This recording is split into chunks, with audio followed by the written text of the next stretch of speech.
What's up, everybody, and welcome to another episode of Coffeez for Closers. Today, we're sitting with a legend, an absolute powerhouse for all of you. Our guest is a seasoned C-suite executive who has held top leadership positions in two of America's most iconic brands. He led the modernization of 7-Eleven during his tenure as CEO, overseeing a major transformation that extended product offerings and improved operations globally. Later, he took the helm of Blockbuster during a critical time in the company's history. His experience spans retail, entertainment, entrepreneurship, and today, we're excited to dive deep into his insights. Join us as we introduce to you the one, the only, legendary Jim Keys. Literally every day is a new adventure. I never know where I'm going to be, what I'm going to do, what next adventure is on the horizon. And I truly have no routine. Now, if I'm at home, I try to, hit the gym the first thing, the basics, right? Yeah. But on the road, you just never know. How often are you on the road? About 50% of the time. 50% of your life is spent on the road. Yeah, quite a bit, especially since launching the book. Yeah. And let's talk about the book. Sure. Education is Freedom. The future's in your hand. And I know you did a tour with Mr. Beast on that, right? Yeah, I was really fortunate to have Mr. Beast Philanthropy reach out, and they were doing a program with Ron Clark Academy over in Atlanta. Okay. Bringing 800 teachers in to help them. Jimmy Donaldson's done some amazing work in philanthropy and teaching kids the power of giving. It's incredible stuff. But he gave me an opportunity, and he said, "Hey, would you like to partner on a scholarship opportunity when they did this video?" So I immediately said yes. I mean, they've got 260 million subscribers. Most subscribed channel in the world. It's amazing. And so immediately it was yes. And we put together $10,000 scholarships. But here's the best part. We've got kids literally from every country across the globe, and they're submitting videos to win the scholarship. Wow. And in the video, it's just, 60 seconds to 2 minutes worth of them saying, here's why education is important to me, why learning is important. It's cool. And how many of those videos do you actually get to watch? I'm watching as many as I can. Yeah. That's awesome. You're touching so many lives. It's really, I'll tell you what, these videos will make you cry, because a young lady from a small village in Africa will pour her heart out about the importance of education to her and how she wants to change not only her life, but the life of her family and her community. And over and over, these beautiful stories are coming out. And the best part is they're posting these on YouTube, on Facebook, on Instagram, and they're telling other young people why learning is important and why it can change your life. So it's one thing for me to stand up there and say, I'm an old guy. And I say, hey, and learning is important. And it's the key to opportunity, blah, blah, blah. And that's what it sounds like. It's like the guy on Peanuts, when the adults speak, it's like, wah, wah. But when they say it, it's really special. Jim, and people can't tell, listeners can't tell, but I'm from a third world. I'm from Egypt. And I grew up in a household where all I heard every single day from my father was muzakara, muzakara, muzakara, which means in Arabic, study, study, study. Yeah. Okay, so my father, our family coming over from Egypt as third world immigrants, we came dead broke. My dad was a doctor in Egypt, but came as a gas station attendant here in the U.S. and then had to work his way back up to being a doctor here in the U.S. So he only did that through education, and still to this very day, and he is 74 now, he still studies like a nerd. He instilled that mindset of perpetual grind in studying and learning in academics and academia in general, in me and all my siblings. And, we have one brother that's a doctor, and the rest of our siblings sadly work over here with us at the company. I'm just kidding. You will appreciate then, where the title of this book comes from. What country? From your story. Because literally, this is a true story. Back during 9/11. We had, I was leading 7-Eleven. I was CEO of 7-Eleven at the time. And we started getting bricks thrown through the windows of 7-Eleven stores. Yeah, I remember that era. Yeah, people were kind of angry, and they were angry at immigrants. And they said, hey, 7-Eleven, we had people walking in our store saying, go back home, go back where you came from. And so as the leader of the company, I stepped back and said, why do we have so many first generation Americans in 7-Eleven? And I started asking, just ask the question, how did you get here? Why? How did you come? And I thought 7-Eleven was Indian owned. It's got the Indian flag no, as the logo. It's not. That's not the. No, that was a marketing company that came up with that in the early 1980s. Oh man, here they are coming up with the Indian flag. No, I'm not at totally all. convinced. But see, there's the image, there's the perception. Yeah. And but here's the story that I heard over and over from 135 different countries that were represented behind the counter at 7-Eleven. I'd ask, so tell me the story. And what I heard over and over was, we came like your story, like your dad's story, $500 in our pocket. We had an education and we wanted the American dream. So we found a store because we could be our own boss, and then we'd bring our family in, and then they would work, and then they would go to school, and they'd get a store, and that perpetuated. So what I realized stepping back is, this is the American dream, alive and well, right? 7-Eleven is the American dream. It really is. So the spirit of the book was, if so many first generation Americans like your dad can come here. No, I immigrated. Well, I personally am. I'm actually the first generation. See, so that's a beautiful story. My dad barely could speak English at the well, time. If so many families can come here and successfully look at you right now, turn that into I accomplished amazing things. By definition, the American dream. I mean, we're still beginning the dream, but exactly. So the purpose of the book was to say, it all comes down to learning. So in the book, I captured what to learn, how to learn, and why to learn, because there's no reason for anyone in the United States not to take advantage of all the tools we have here in this country. The tools, the resources, the opportunity, the ability to make money with ease, just the perpetual reminders that you gotta, now with social media, we're just pounding people with ideas to make money. Exactly. But it's like a best kept secret for so many kids, particularly inner city kids that they're in a box that someone else put them in. And they say, you'll never be anything. You can't go to school. You can't afford this. You can't, who do you, I had that growing up because I grew up literally, a poor kid without running water. And I was told, who do you think you are? You can't be CEO of a Fortune 500 company. Actually, that was even beyond my expectations. But I was put in that box by others. And thankfully, I fought my way out through the power of learning and realized there is no box. Box is in your head. That's right. So let's go through the journey of how you became Jim Keys. Because what was your first job? How did you go from whatever your first job was, which was very, very low on the totem pole, I'm certain. Oh, come on. It was McDonald's flipping burgers. Yeah. It wasn't low on the total. That was a But now that's a $20 an hour job, just so you know. That's like a pretty good job nowadays. Yeah, you know what I made? $1.25. Wow. $1.25 an hour. Yeah, I'm dating myself now. 20,000% jump in hourly rate. Yeah. But that was my first job, and it was a great experience. If you think about the job at McDonald's, first of all, I learned that the harder I work, the more I got rewarded. At 16, 17 years old, they made me a shift manager, partly because nobody wanted to work the night shift, right? So they gave me the opportunity. But what a great experience that was. I had to do the cash drawer on the way out, do the inventory. Basically, I woke up one day and said, you know what? Running a Fortune 500 company is not that different than running a shift at McDonald's.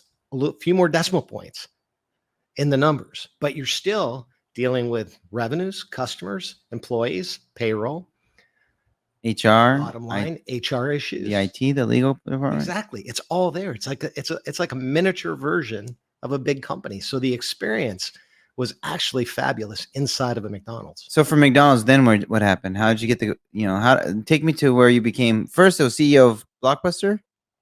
First 7-Eleven. First 7-Eleven. Okay. Take me to the journey of how you became CEO of this Fortune 500 company. A few other jobs in the way, along the way, we didn't have the scholarship support. A lot of people say, oh, school's so expensive today. It's like, man, when you're making $1.25 an hour, it was pretty expensive back then. Well, a unit must have been like $3 though. Yeah. Or $1.50. Seriously. A unit. Yeah. Anyway, so I needed to make money if I wanted to go to school. And so I started driving a truck. I had a brother who was a truck driver, so he taught me how to Okay. drive a big rig. And so I drove a truck for a while, produce truck, had to load my own truck in the morning, do 2 runs, come back in, work a night shift at McDonald's that evening, and then get back up after about 4 hours sleep and go back and do it again. How old are you when this was happening? 17, 18 years old. Okay. Yeah, trying to make Those of money you for listening, college. because if you want to become a Fortune 500 CEO, listen to this journey. Yeah, I mean it's work. It's persistence and determination. There's a great Calvin Coolidge quote that I use in the book about persistence and I'm determination. going to ask you your favorite quote, actually, and maybe you can recite it for the audience. That's part of it. Yeah, exactly. But yeah, there were a lot of jobs along the way like that. I worked in. My dad was a factory worker. One summer, I decided I was going to try to take a job in the factory and see what he experienced, and that was a good And you experience. declined that respectfully. I took the job, but I was glad the summer was over because I realized why he encouraged the importance of learning, because that was a hard life that he had in the factory. So yeah, so all those things led up to trying to make enough money to get to college, and then I finally got into college. Undergraduate, I thought I was going to be a lawyer. I literally was poli-sci undergraduate, which I don't know what you ever do with political science, but You go to law school. Yeah, you go to law school. It's about That's it. it. So I applied to a bunch of law schools, got into a few, and I had a professor intercept me along the way, and he said, "Jim, you're gonna make a terrible lawyer. I've had you in class for 2 years. Please, get an MBA." I was like, I didn't know how to spell MBA. I mean, literally, I had no idea. And one of the first schools to offer a joint degree, a JD MBA program, was Columbia. So I applied. Never in a million years thought I would get into Columbia University. But by some miracle, the business school let me in, the law school waitlisted me. And so I said, well, I'll just do it in reverse. I started at the B school, got an internship for the summer with a major oil company.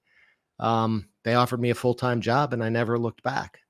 So I finished the MBA, didn't go back to the law school, and just began a pretty interesting career. I've had quite a journey. Nice. And then from what year did you become appointed as the CEO of 7-Eleven? That was announced, I think, in 1999. I was really fortunate, and in the book I talk a lot about crisis because growing up, you had some challenges growing up. I've learned that adversity and change is actually an opportunity because most people deal with it really poorly, right? They become a victim, they blame other people, they have their head down. Yeah. I saw my challenges growing up. It turned out that I saw it as an opportunity because I kept my head up and I used learning as a way to get out of those crises that I had as a kid. And so here I am, my first job. I go to, second job. I started out with a major oil company. 7-Eleven had just gotten into the gasoline business and was rolling out gasoline across the stores nationwide. And they hired some people from the oil industry to help. So that's how I literally arrived at 7-Eleven on the gasoline side through Citgo Petroleum. And shortly after getting there, all of a sudden the company filed for bankruptcy. And they had done a leverage buyout. They took it private, loaded it up with debt. We complain today about interest rates. They funded $4 billion. 18% or something? 17.5%. Yeah. Yeah. I mean, it's still free in comparison to those days. To then, yeah. So it was just a matter of time. By 91, 7-Eleven was bankrupt. And I could have, and many people argued I should have left. A lot of people did. Again, how do you react to a crisis? A lot of people head down. Woe is me. I'm quitting. I stayed. And by staying, I didn't work less. I worked more. Yeah, because you had a crisis. I had a crisis and I was used to it. I was okay. And on the other side of that crisis was huge opportunity. We ended up restructuring the company, took it through a successful Chapter 11. I came out of that as vice president of strategic planning, got to build the plan for the new 7-Eleven coming out of bankruptcy. And then I had the privilege of being CFO. After that, a few years later, they made me chief financial officer, which was a shock because, like I said, I was a poli-sci major. Yeah, not a financial guy. Yeah, not a financial guy. But we needed we needed aggressive cost cutting at the time. Yeah. That I was able to do, which took courage and detailed, understanding of the business, which I was willing to dive into. So from CFO, then they made me chief operating officer, and then ultimately CEO. So it was quite a journey. I got to sit in all of the chairs, but again, the major lesson here that I recap in the book is, in crisis really is opportunity. I've coined the acronym CEO to mean change equals opportunity. That's a really good Isn't acronym cool? for CEO. Isn't that cool? You live it every day, Yeah, right? And yeah. your business. And you know what? I love change. You tell me a better way to do things right now, and I change at the snap of a finger. And people think I'm crazy for it. People are like, that wasn't thought through. I'm like, you know what? We'll fix it later. Yeah. But like, we got to change. That's why you're a successful entrepreneur. You know, and you know, I do have a partner, and he's much more risk adverse than me. So he does, kind of reel me in and get me level headed, and This is good. make sure that we are pretty calculated about how fast we change. But yeah, we tend to change very, very quickly because we are adaptable. We are trying to leave a mark and a legacy for our industry as a whole, and I think we're making a significant impact at a national level currently. My hope is to make an impact at a global level very soon.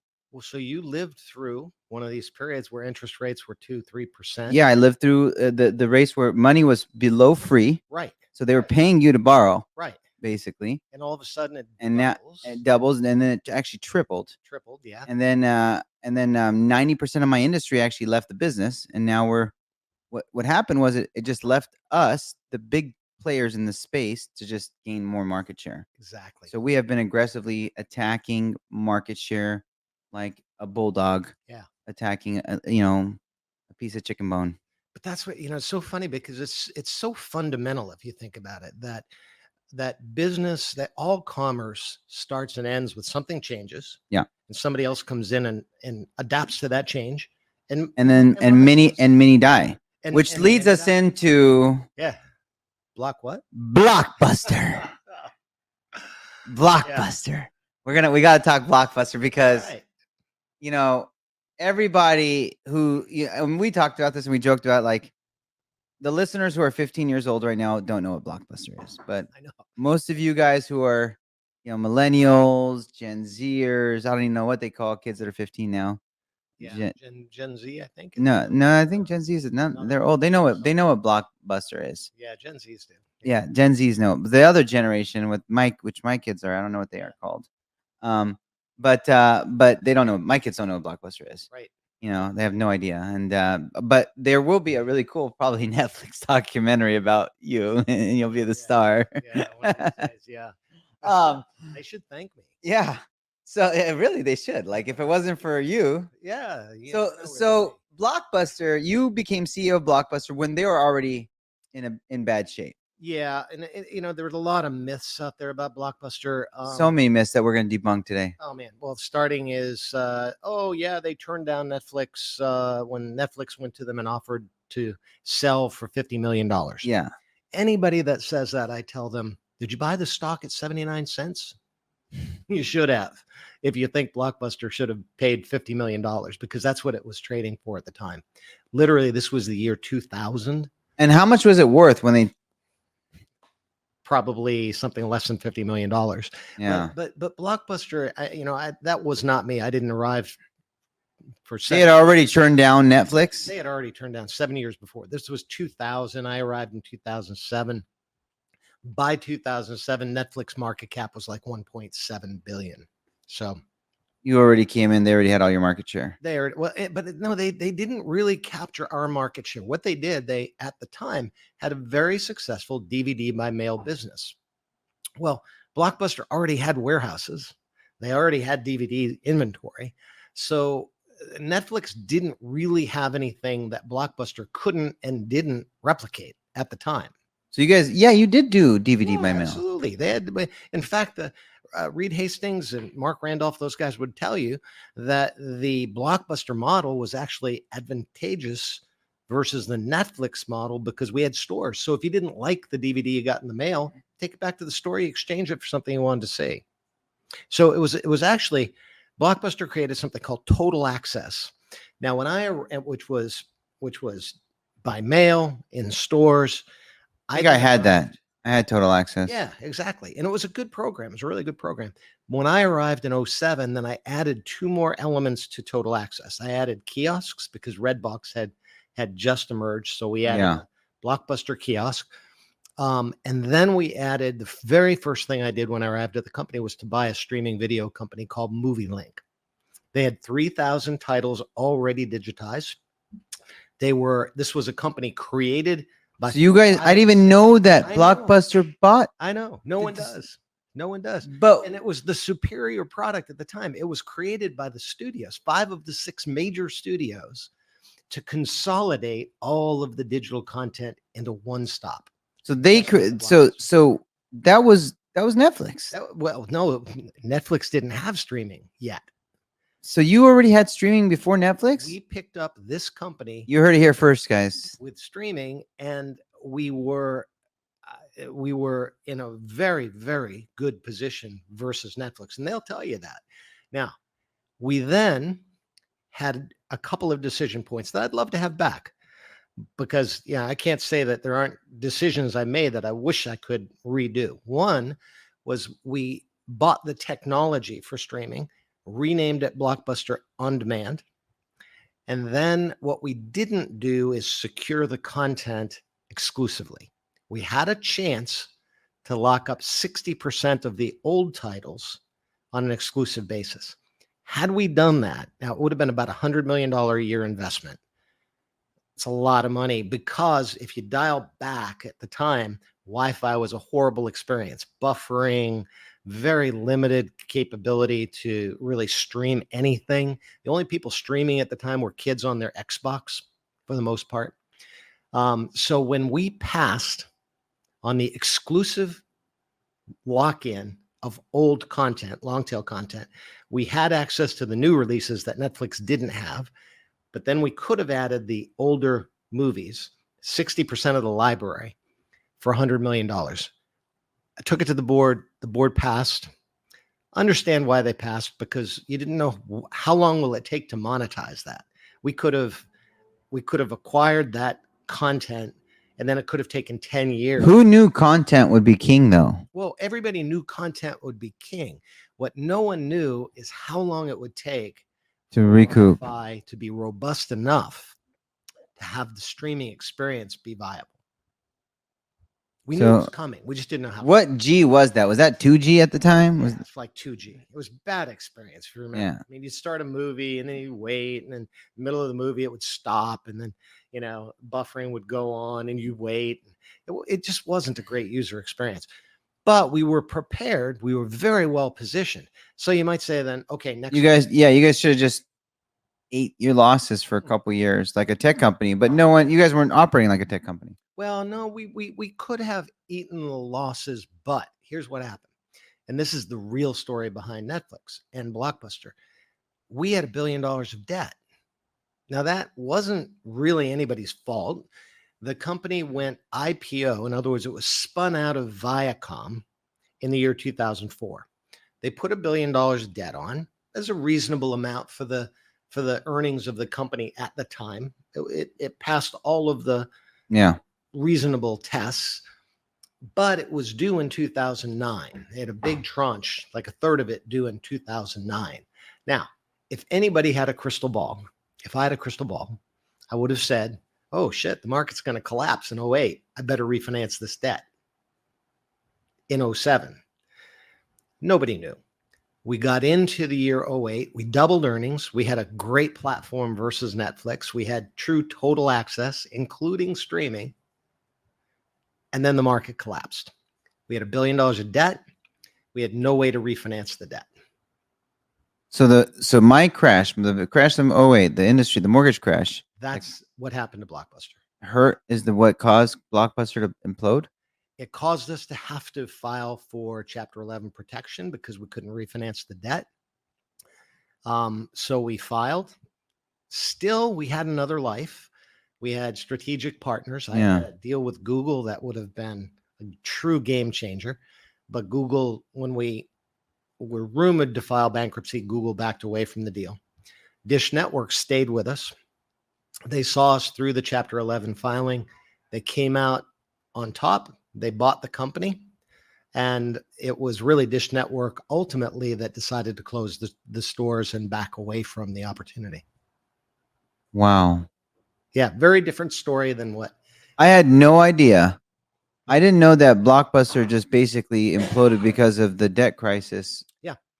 Yeah. I thought they imploded because Netflix put you out of business. Oh, not at all. Not at all. And Netflix was a good competitor. I have nothing but good to say about Reed and the team over there, Ted, and they've done fabulous job. They've pivoted. Talk about change. They pivoted well. They pivoted well. I mean, who would have thought they would reinvent the movie production business by creating, binge watching and TV series basically that turn into movies? They created that, and they made big gambles on that. They I think invested $100 million on House of Cards, completely unproven concept. Yeah, and they rolled the dice on and they won. It was a great product. Reed takes big risks. He does. He takes big risks. Yeah, and he's a visionary. I'd love to have him on the show if you can text him and let him know. Reed, if you're listening. Now, what do you think the biggest lesson is that you learned from both companies? The biggest lesson that you took away from being the CEO of 7-Eleven during the crisis, and the biggest lesson that you took from Blockbuster and the implosion?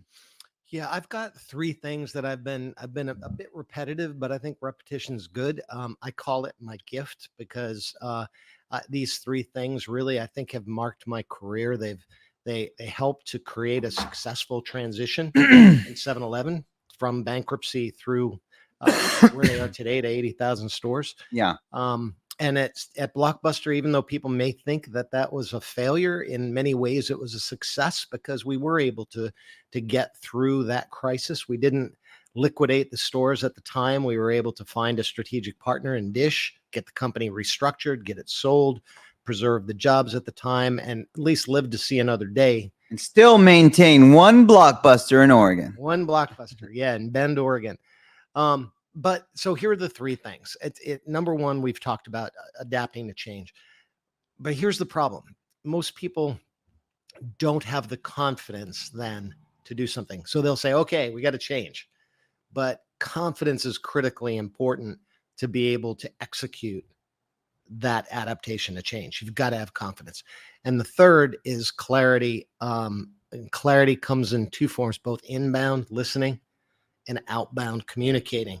We complicate the shit out of everything. We're humans. So we take a complex problem, we make it even more complex by complicating it. And it's critical to be able to break the biggest problem, the hairiest issue that you face, into simple terms so you can solve it. Because you'll just swirl if you try to solve everything at once. So to break things into simple terms, and then if you think about it, you can have the best plan in the world. If you can't communicate it effectively, no one can execute it. Three simple steps: embrace change, have confidence, and clarity or simplicity. Those of you guys who are overcomplicating, those of you guys who are not willing to change, get out of your rut. Yeah. Get out of your rut. Yeah. And adapt or die. Adapt or die. Yeah. Which is crazy because, the assessment of Blockbuster at a public level, like everybody talks about, like, you need to change, and they use the example of Blockbuster. Oh, I know. So people have actually used your company as like the poster child yeah. of adapt or die. Yeah, I know. They go Blockbuster and they'll put a Blockbuster logo next to a Netflix logo. Oh, I know. And that has been a symbol, actually. But here's what's so sad about that. And that's a case of oversimplification. They're not really doing the work. They're not really asking the right questions about what really did happen. Nobody knows. Oh yeah, Blockbuster had a bunch of debt, and then the crash of 08 happened. No one can. That's a lot to deduct, and it needs its own story. Exactly. But here's the sad part. For entrepreneurs especially, there is a critical lesson of cash flow management. Most entrepreneurs fail because of cash flow, right? They get themselves into a box and they they aren't watching cash carefully. They Not tech overload with companies. debt. They just keep raising more, Yeah. screwing people more. Well, Like, but seriously, the lessons in Blockbuster are huge.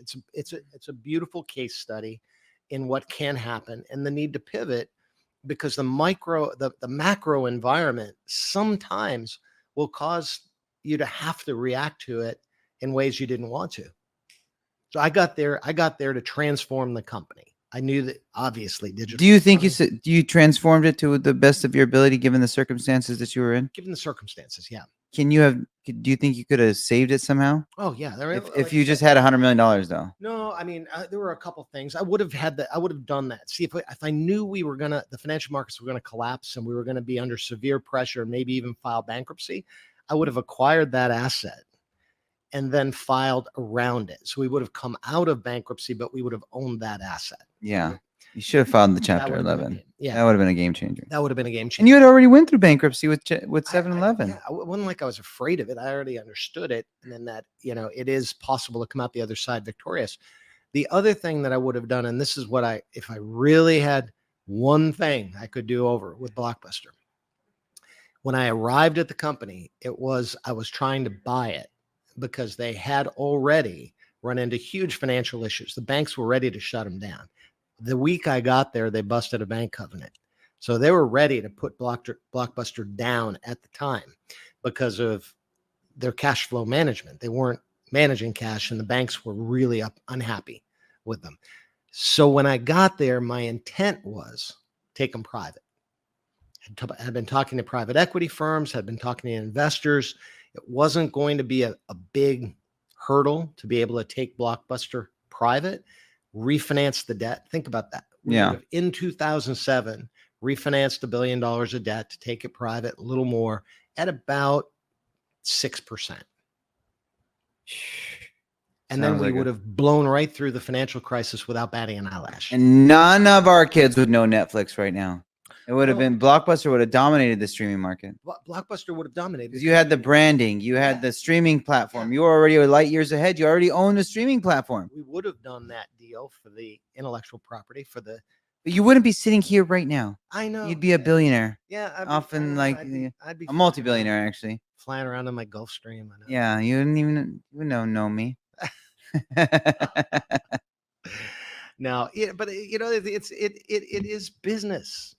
Business is that's what we love. Business is choice. Yeah, choice. Business is risk. Yeah, and you make the best decision you can given what you know at the time. Yeah, and I wish I had they say hindsight's 20/20. It's like I just wish I had a little bit better hindsight. Yeah, wouldn't it be great to have that crystal ball? Be great. Yeah, maybe time travel. But that's why I feel like you always just have to stay in tune with what youth are doing and just be always as relevant as possible. Yeah. And I've learned through my marketing and my education that I want to be relevant to my kids, which are 10 years old, right? 9 years old. And if I'm relevant to them, then I immediately am relevant to their parents. Yeah, it's true. And that concept actually makes a lot of sense for me as from a growth mindset perspective for our organization, where I'm like, the kids know me, so their parents are going to work here. Sure.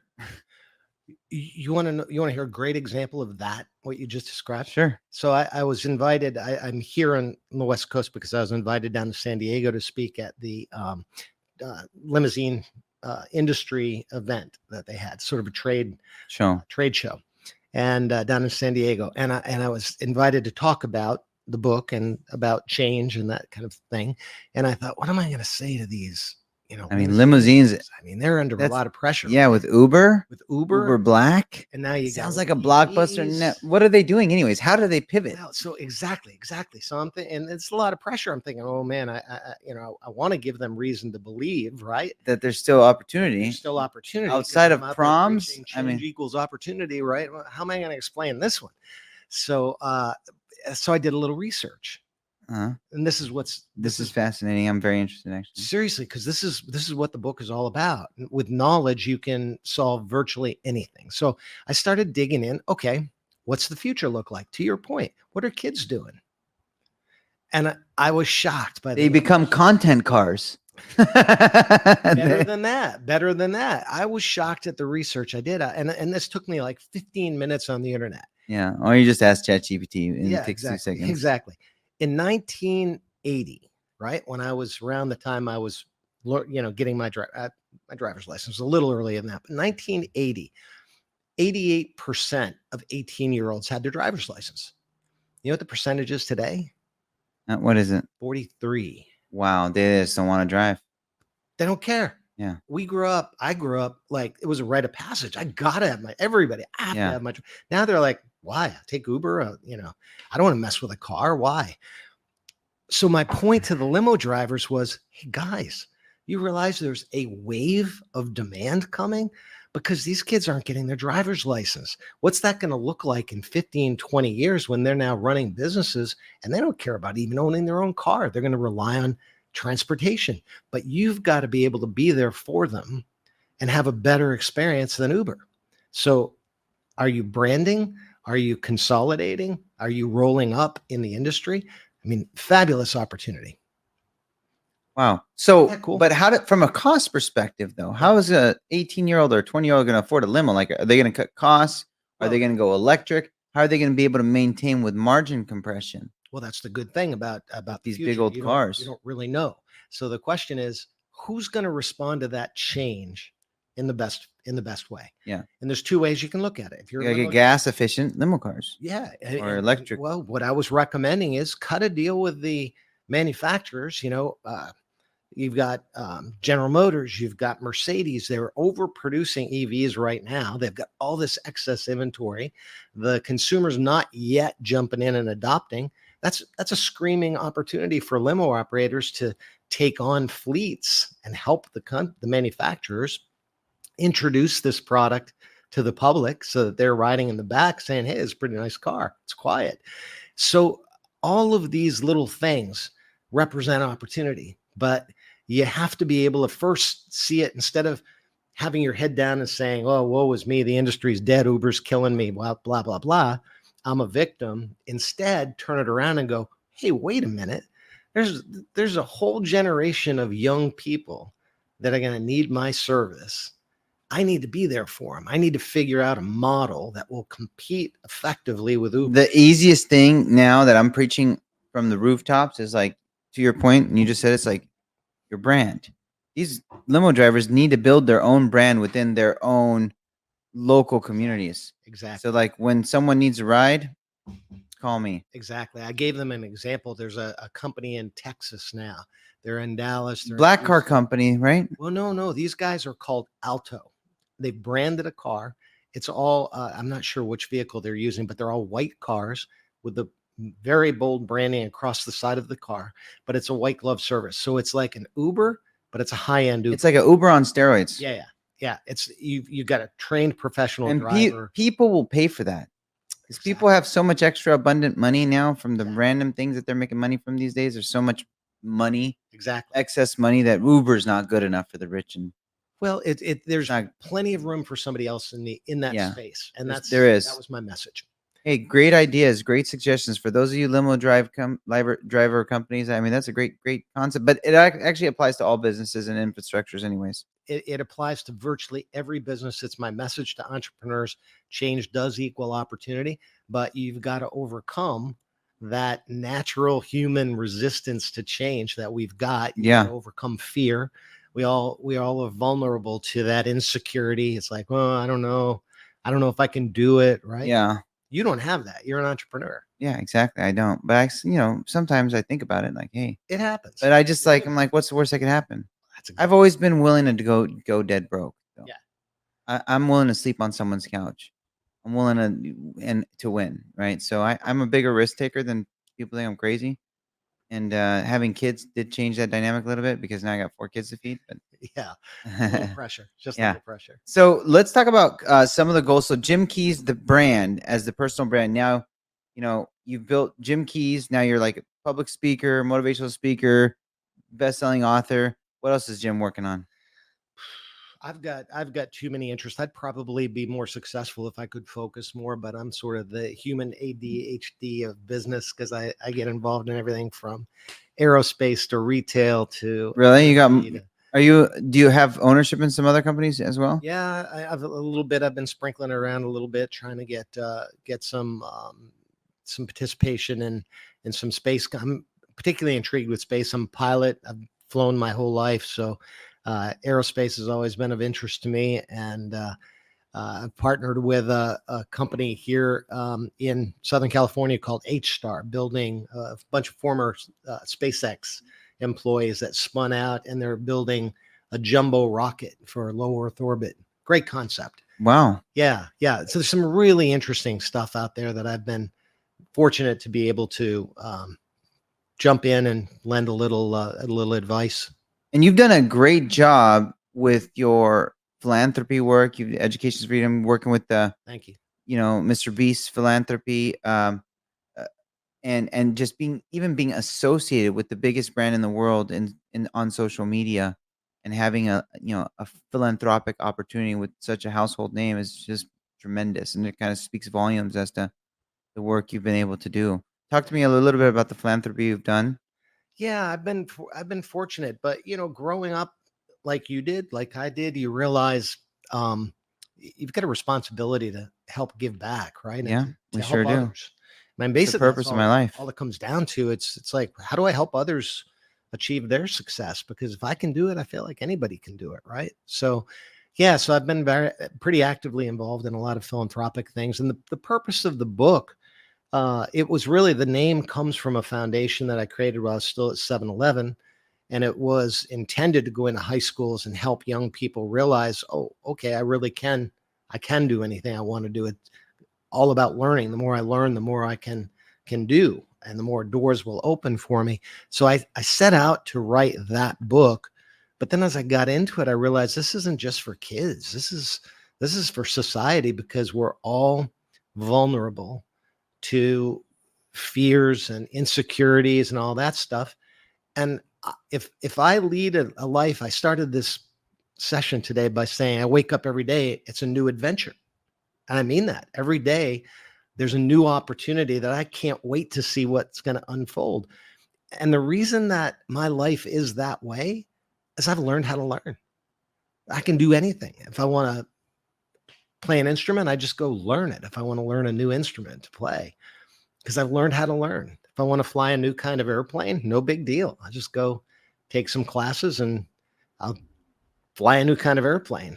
I already fly helicopters and float planes and jets, but because that's a passion. But I've learned that you can do anything you want to do if you just decide, I've got the confidence I can do this, and now I'm going to invest the time necessary to learn how to do it.